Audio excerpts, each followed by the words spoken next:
सी plane में हम सवार हैं और दर्शकों को बता दें कि किस पार्टी को कितनी सीटें मिलने जा रही हैं। देखिए, सबसे पहले भारतीय जनता पार्टी 129 से लेकर 151 सीटें भारतीय जनता पार्टी के खाते में जा रही है, यानी कि गुजरात की जनता उन पर भरोसा कर रही है। 129 से लेकर 151 सीटें देने को वो तैयार बैठे हैं। सबसे पहले बात हो गई भारतीय जनता पार्टी की, लेकिन भारतीय जनता पार्टी के लिए काफी प्रधानमंत्री नरेंद्र मोदी ने बहुत मेहनत की, अमित शाह ने बहुत मेहनत की, पूरी पार्टी ने जोर लगा दिया क्योंकि सत्ता बचाना था, इसका यह मामला था। लेकिन बढ़ते हैं आगे, कांग्रेस की बात कर लेते हैं। कांग्रेस के खाते में कितनी सीटें, तो देखिए, नजर डालिए, 16 से 30 सीटें कांग्रेस के नाम कर दिया है अब वहां की जनता ने, यानी 16 से 30 सीटें मिलने का अनुमान है। भारतीय जनता पार्टी बहुत आगे है, मैंडेट से कहीं आगे, 129 से 151, जबकि कांग्रेस के पास 16 से 30 सीटें मिलने का अनुमान है। लेकिन आम आदमी पार्टी पूरी शक्ति के साथ, जोर आजमाई के साथ, खासकर मुख्यमंत्री अरविंद केजरीवाल, भगवंत मान, पूरी पार्टी ने पूरी शक्ति लगा दी थी कितनी सीटों के लिए। तो जो एग्जिट पोल के नतीजे आ रहे हैं वो ये दर्शाते हैं कि 9 से 21 सीटें आम आदमी पार्टी की झोली में गुजरात की जनता करने जा रही है। कितना बड़ा यह फासला है, जल्दी से नजर डाल लीजिए। 129 से 151 बीजेपी के पास, 16 से 30 सीटें कांग्रेस के पास और 9 से 21 सीटें आम आदमी पार्टी के पास रहने का यह अनुमान है।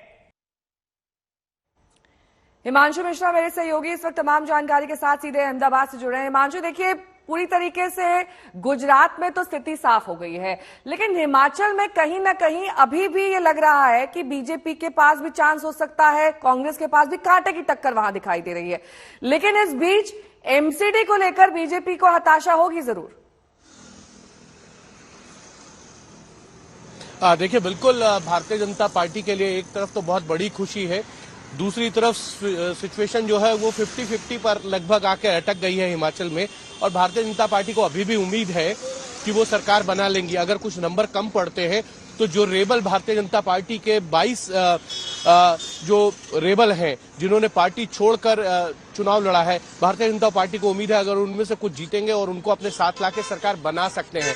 एमसीडी में भारतीय जनता पार्टी के लिए एक ऐसी सिचुएशन है कि 15 साल की एंटी इनकम्बेंसी और उसके बाद अब भारतीय जनता पार्टी को जो नंबर्स मिल रहे हैं उसमें कहीं ना कहीं भारतीय जनता पार्टी को ये जरूर देखना होगा कि दिल्ली के अंदर पिछले 1998 से जब भारतीय जनता पार्टी वहां से विधानसभा से गई थी अभी तक नहीं लौटी है, और 2007 से एमसीडी के अंदर उसका कब्जा था। अब वो कब्जा अगर वो जाता है तो भारतीय जनता पार्टी को ये जरूर सोचना होगा कि पार्टी को किस तरीके से वहां संगठन को भी मजबूत करना है। और आम आदमी पार्टी के जो सबसे बड़े चेहरे हैं अरविंद केजरीवाल, उनके सामने कोई ना कोई एक ऐसा चेहरा लाना होगा जो अरविंद केजरीवाल के सामने आके लड़ सके और पार्टी की तरफ से एक बड़ा चेहरा जिसको चाहे आप मुख्यमंत्री के तौर पर ही पेश करें, लेकिन अब वो चेहरा लाने की जरूरत शायद भारतीय जनता पार्टी के सामने होगी।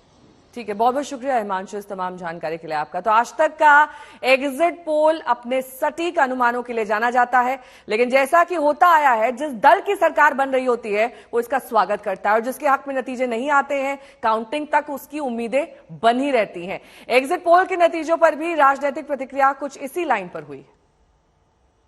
गुजरात में अगर जो आपके एग्जिट पोल के संकेत हैं जिसकी पूरी संभावना है कि वो प्रामाणिक बनेंगे 8 तारीख को, तो उसके कारण को समझना पड़ेगा। 27 साल के बाद पुनः भाजपा की वापसी हो रही है, तो भारत के लोकतांत्रिक इतिहास की एक बहुत बड़ी घटना है।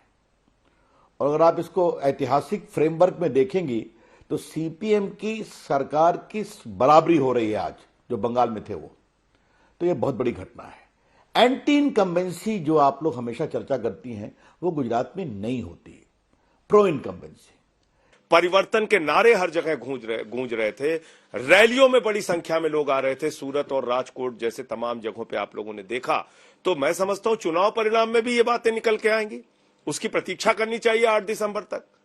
अभी नतीजे आए नहीं है, ये एग्जिट पोल का नतीजा है और जब 8 दिसंबर को परिणाम आएगा तो निश्चित रूप से जो आज है इससे बड़ा और अलग आएगा। हर साल हर एक चुनाव पे एक प्रोपेगेंडा रहता है। जब इलेक्शन खत्म होने से पहले ही उसकी सब मीडिया में चल रही स्क्रीन चल जाती है कि भारतीय जनता पार्टी का इतना मिलेगा, इतनी सीट मिलेगी वगैरह वगैरह। लेकिन मैं इतना बताता हूं कि ग्राउंड लेवल पे और लास्ट 27 ईयर से जो गुजरात की जो सिचुएशन है फार्मर की हैं, यहाँ विलेज की हैं, यहाँ छोटे व्यापारी की हैं, यहाँ बेरोजगार की हैं और आम पब्लिक की जो महंगाई का जो भार सहन कर रही है वही है।